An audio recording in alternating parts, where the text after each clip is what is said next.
दोस्तों आज मैं एक्सप्लेन करने वाला हूँ 2025 में रिलीज हुई एक हॉरर थ्रिलर मूवी का नाम है ईसा, जो कि जियो हॉटस्टार पर 6 नंबर पर रैंक कर रही है और उसकी IMDb रेटिंग 7.2 है।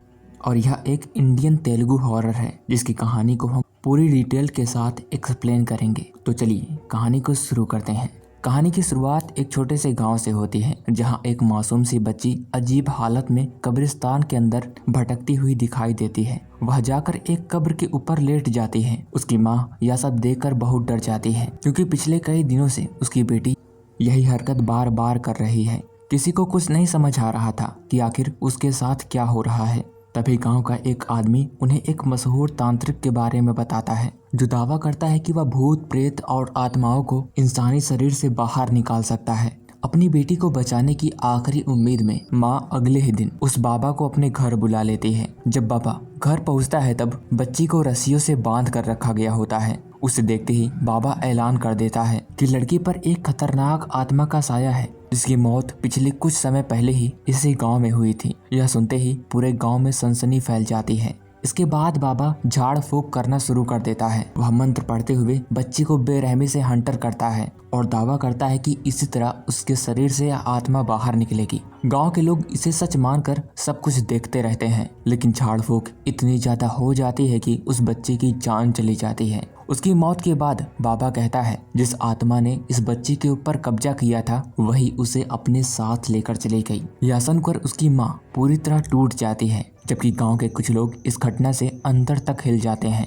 इस गांव में रहने वाले 4 बचपन के दोस्त नैना, अपर्णा, विनय और कल्याण यह सब अपनी आंखों से देखते हैं। विनय और अपर्णा ने परिवार की मर्जी के खिलाफ जाकर लव मैरिज की हुई है और 5 साल से अपने परिवार से अलग रह रहे हैं। अपर्णा प्रेग्नेंट भी है। उसी रात नैना को एक भयानक सपना आता है। उसे ऐसे लगता है उसके घर में खून से सने पैरों के निशान बने हुए हैं। वह मरी हुई बच्ची का भूत उसकी तरफ बढ़ता रहता है। डर के मारे उसकी नींद खुल जाती है। अगले दिन वह अपने दोस्तों को बताती है कि मरने वाली बच्ची उनके घर में काम करने वाली मिड की बेटी थी। उसे कोई भूत नहीं लगा था, बल्कि उसे नींद में चलने की बीमारी थी। लेकिन उस ढोंगी बाबा ने अंधविश्वास फैलाकर उसकी जान ले ली।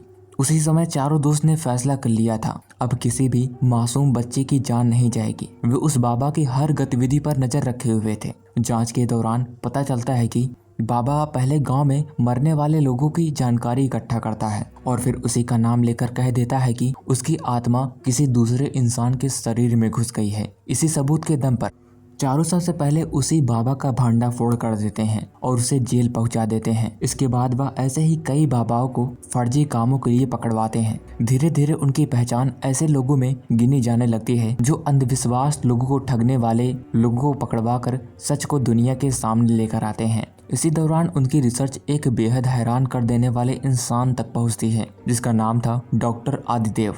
वह कभी अमेरिका का मशहूर न्यूरो सर्जन रहा करता था। उसके पिता भारत के थे और माँ पाकिस्तान की। उसकी शादीशुदा जिंदगी बहुत अच्छे से चल रही थी, लेकिन एक दिन उसकी पत्नी ने अजीब सा व्यवहार करना शुरू कर दिया। कहा गया कि उस पर किसी आत्मा का साया था। कुछ ही समय बाद उसने अपनी जान दे दी। पत्नी की मौत के बाद आदिदेव अचानक दुनिया से गायब हो गया। अब खबर मिली थी कि वह आंध्र प्रदेश के आसपास के गांव में देखा गया है और कोई गुरु बन चुका है और लोगों के ऊपर एक्सॉर्सिज्म करके उन्हें बुरी आत्माओं से बचाने का दावा करता है। चारों दोस्तों को यह बात हजम नहीं होती कि आखिर एक डॉक्टर तांत्रिक कैसे बन गया। उन्हें आदिदेव की पत्नी की CCTV फोटोज मिल जाती है जिसमें उनकी पत्नी एक अजीब तरह से पजिस्ट हालात में दिखाई देती है और फिर अपनी जान ले लेती है। यह फुटेज देखकर चारों का शक इस पर आ जाता है कि आदिदेव ने अपनी पत्नी की हत्या की थी। ये सब अभी वो सब शक के आधार पर कह रहे थे और उसी का पता लगाने के लिए वह उस गांव की तरफ निकल पड़ते हैं। रास्ते में उनकी कार एक बाइक से टकराते टकराते बजती है। बाइक पर एक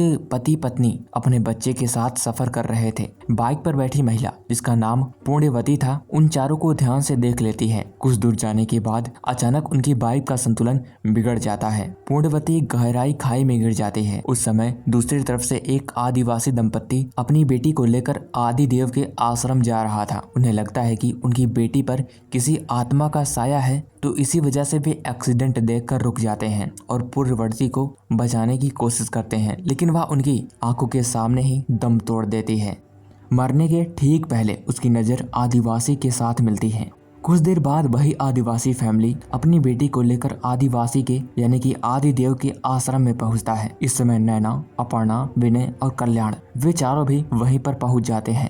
आदिदेव लोगों की जांच एक अनोखे तरीके से करता था। वह पिंडदान में इस्तेमाल होने वाले पिंडों से हर व्यक्ति की परीक्षा लेता था। अगर पिंड सामान्य निकलता तो वह कह देता कि व्यक्ति पर कोई आत्मा का साया नहीं है और उसे डॉक्टर के पास ले जाने की सलाह देता। लेकिन अगर पिंड के अंदर कीड़ा निकल जाता तो वो समझ जाता कि इसके ऊपर आत्मा का असर है और उसे अपने आश्रम में एक्सॉर्सिज्म के लिए भेज देता। उस दिन एक लड़की की जांच में पिंड के अंदर कीड़े निकलते हैं, इसलिए उसे आश्रम भेज दिया जाता है। लेकिन आदिवासी दंपत्ति की बेटी की जांच में ऐसा कुछ भी नहीं होता। आदिदेव साफ कह देता है कि लड़की पर किसी भी आत्मा का असर नहीं है और उसे अच्छे से डॉक्टर से दिखाना चाहिए। यह देखकर चारों दोस्त थोड़ी देर के लिए सोच में पड़ जाते हैं, क्योंकि अब तक आदिदेव किसी ढोंगी की तरह लग रहा था। लेकिन उसका यह रूप देखकर उन सभी को अपने ऊपर शक होने लगता है। इसी बीच वह आदिवासी व्यक्ति उन चारों को देखते ही गुस्से में उनकी तरफ दौड़ पड़ता है, जैसे कि वह उन सभी को पहले से जानता हो। लेकिन आदिदेव बीच में आकर उसे रोक देता है।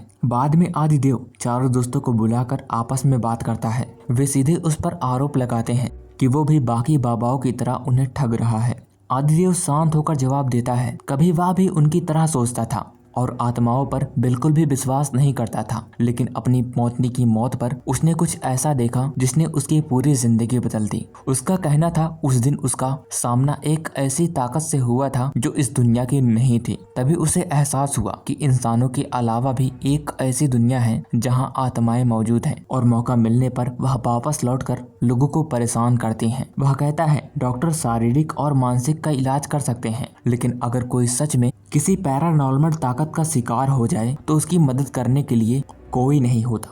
इसलिए उसने अपनी पूरी जिंदगी इसमें समर्पित कर दी। आखिर में वह चारों को चुनौती देता है, अगर वे आत्माओं पर विश्वास नहीं करते तो अगले 3 दिनों के अंदर वह उन्हें ऐसा सबूत देगा जिसके बाद उनकी सोच हमेशा के लिए बदल जाएगी। खैर, अब पहला दिन शुरू होता है। आदिदेव उन चारों को गाँव से दूर एक सुनसान और सालों से बंद पड़े एक पुराने मकान में ले जाता है और बताता है यह कोई साधारण घर नहीं है बल्कि श्रापित है। कई साल पहले जब इस घर का निर्माण हो रहा था तब यहाँ काम करने वाले एक मिस्त्री ने अचानक 2 मजदूरों की हत्या कर दी थी और आखिरी में वह मिस्त्री खुद की भी जान ले लिया था। किसी तरह घर बनकर तैयार हुआ, लेकिन गृह प्रवेश के पहले ही दिन मालिक ने अपने पूरे परिवार को मार डाला और आखिर में खुद आत्महत्या कर ली। बाद में जिसने भी मकान खरीदा उसके साथ बिल्कुल यही हुआ। हर बार एक परिवार खत्म हो गया, अंत में इस घर का मालिक भी मर गया।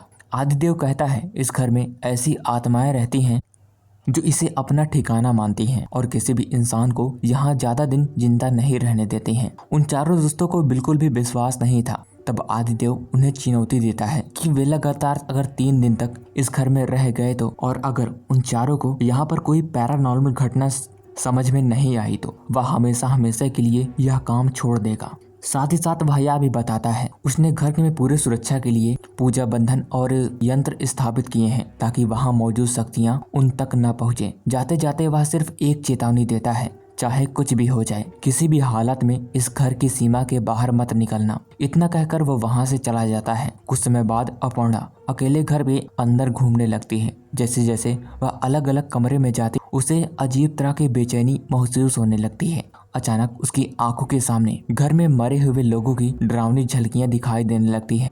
वह घबरा जाती है और दौड़कर विनय के पास पहुंच जाती है। तभी उसे पूरे घर में किसी चीज के जलने की बदबू महकती है। विनय उसे समझाता है घर कई सालों से बंद पड़ा था, इसलिए ऐसी बदबू आना बिल्कुल सामान्य बात है और वह बेवजह डर रही है। दूसरी तरफ नैना और कल्याण किसी अनजानी बेचैनी को महसूस कर रहे थे, लेकिन उन्हें कुछ भी समझ नहीं आ रहा था कि आखिर मामला क्या है। उधर आदिदेव अपने आश्रम में उस आदिवासी आदमी से मिलने जाता है जिसे वहां रोक कर रखा गया था। अब वह पूरी तरह किसी दूसरी शक्ति के वश में दिखाई दे रहा था। वह गुस्से में सिर्फ एक ही बात दोहराता रहता है, वह उन चारों को मार डालेगा क्योंकि उसकी मौत के जिम्मेदार वही लोग हैं। लेकिन उसकी मौत कब, कैसे और कहाँ हुई, यह बात आदिदेव को समझ नहीं आती।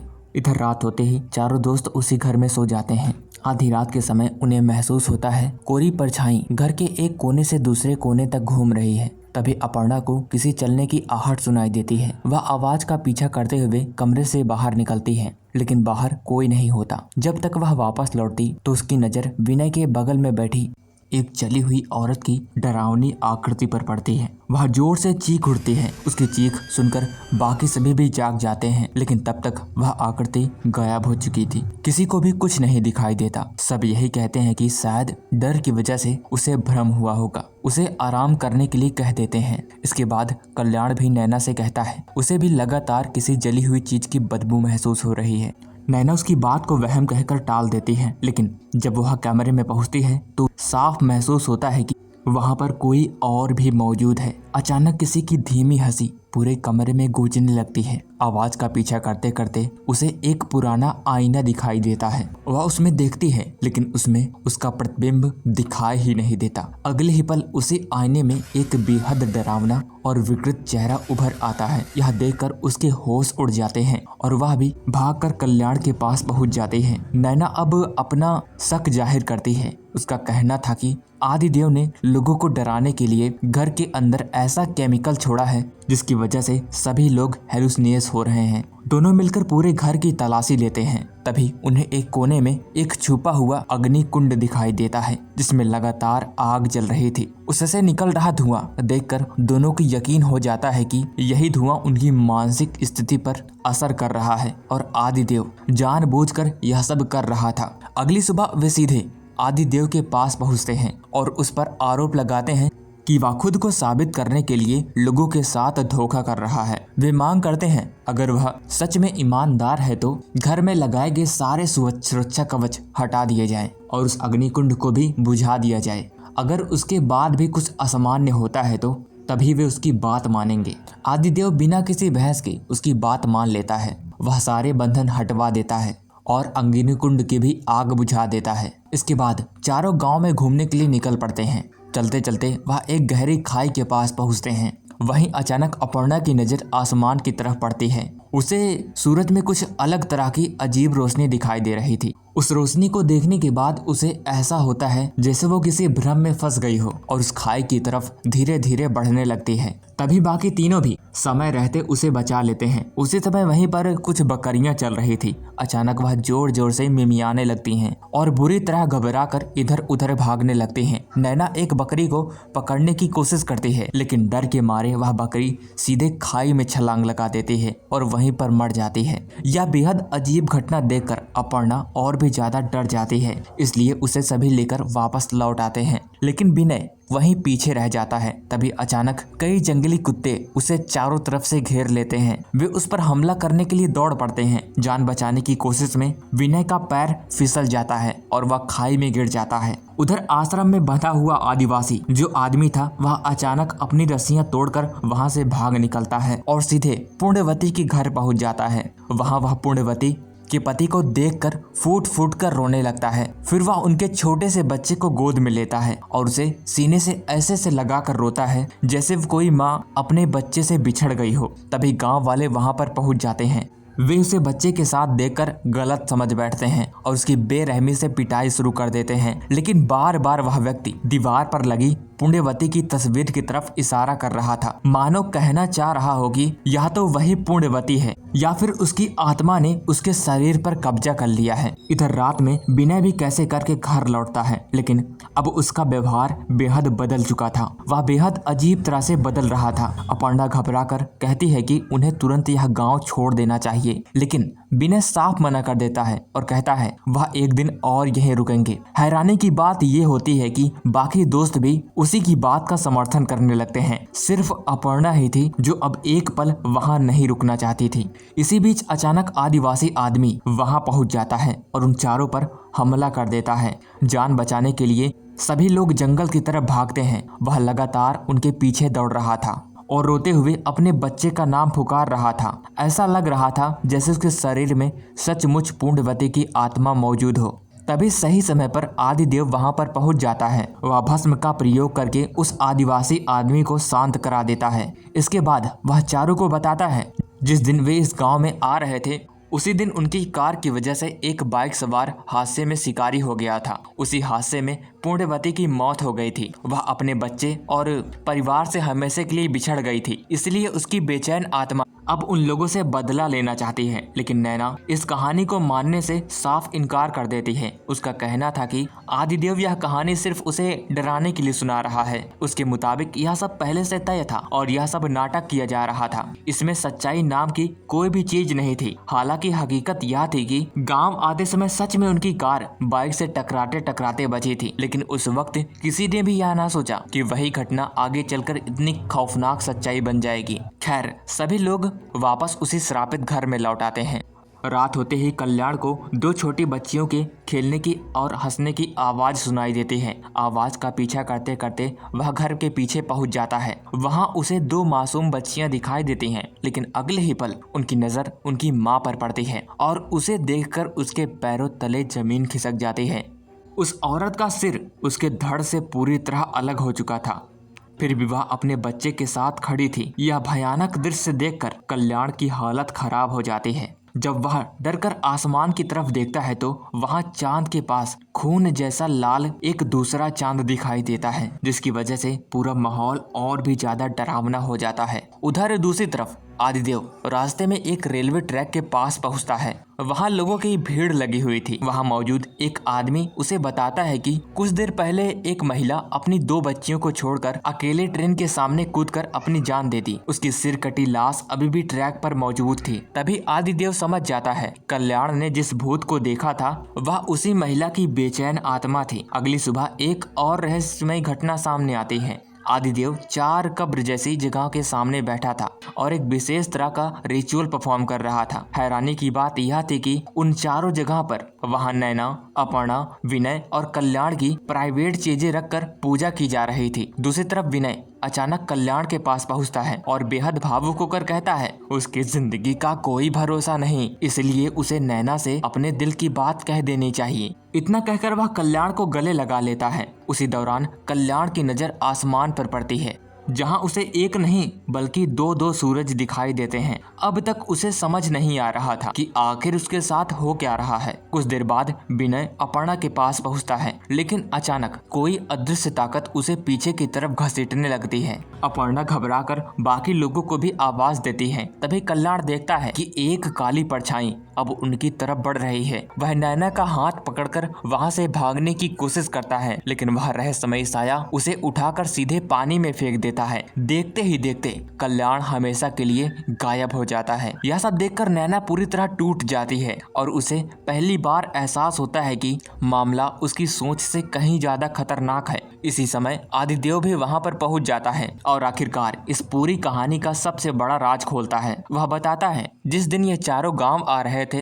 उसी दिन एक सड़क हादसे में इन चारों की मौत हो चुकी थी। जी हाँ दोस्तों, ये सभी एक्सीडेंट में मारे जा चुके थे, लेकिन उनकी आत्माएं इस दुनिया में ही फंस गई थी। यही वजह थी कि गांव के किसी भी इंसान को वे दिखाई नहीं दे रहे थे। सिर्फ आदिदेव उन्हें देख सकता था, क्योंकि उसके पास आत्माओं को देखने की शक्ति थी। और वहीं आदिवासी आदमी इसलिए उन्हें देख पा रहा था क्योंकि उनके शरीर में पुण्यवती की आत्मा मौजूद थी। आदिदेव आगे बताता है उसने पहले ही पहचान लिया था कि ये चारों इंसान नहीं बल्कि भटकती हुई आत्माएं हैं, लेकिन उन चारों को अपनी मौत का एहसास भी नहीं था। वे चारों तो अपने आप को जिंदा समझ रहे थे। इसी कारण से उसने उन्हें उस श्रापित घर में भेजा ताकि धीरे धीरे उन्हें सच का सामना कराया जा सके। शायद वही आत्माओं का घर इंसानों की दुनिया के बीच का एक रास्ता था, जहां से भटकती हुई आत्माओं को उनकी असली मंजिल तक भेजा जाता था।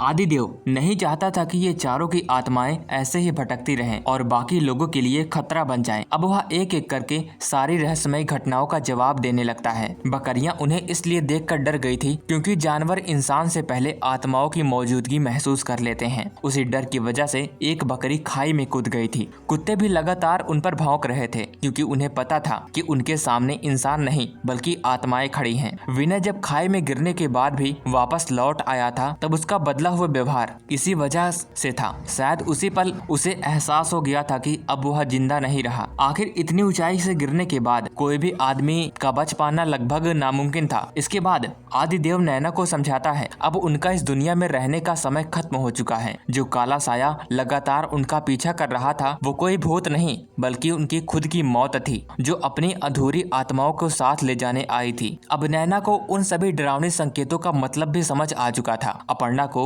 बार बार जलने वाली बदबू इसलिए आ रही थी क्योंकि कार हादसे के बाद वह आग में जलकर मर गई थी। जिस जली हुई औरत की आत्मा उसने देखी थी वह किसी और की आत्मा नहीं थी बल्कि उसी की आत्मा थी। नैना को आईने में अपना प्रतिबिंब इसलिए नहीं दिखाई दे रहा था क्योंकि वह मरने से पहले हॉरर फिल्मों में अक्सर यही देखा करती थी कि आत्माओं का प्रतिबिंब आईने में नहीं दिखाई देता, और यहाँ भी वही सच्चाई थी। आखिर में आदिदेव नैना को उसके अपने अंतिम संस्कार की जगह पर ले जाता है जहाँ वह अपनी ही चिता पर अपने पूरे परिवार को रोते हुए देखती है। उसी पल उसे अपनी मौत का पूरा सच स्वीकार करना पड़ता है। इसके बाद वह काला साया उसके सामने आता है और नैना को भी हमेशा के लिए इस दुनिया को छोड़ने को कहता है। इस तरह नैना, अपर्णा, विनय और कल्याण चारों की अधूरी यात्रा यहीं पर खत्म हो जाती है। दूसरी ओर पुण्यवती की आत्मा भी आखिरकार शांत मिल जाती है और इसी के साथ यह मूवी यहीं पर खत्म हो जाती है। तो दोस्तों, मैं उम्मीद करता हूँ आपको यह हॉरर कहानी पसंद आई होगी। अगर वीडियो पसंद आई हो तो वीडियो को लाइक करें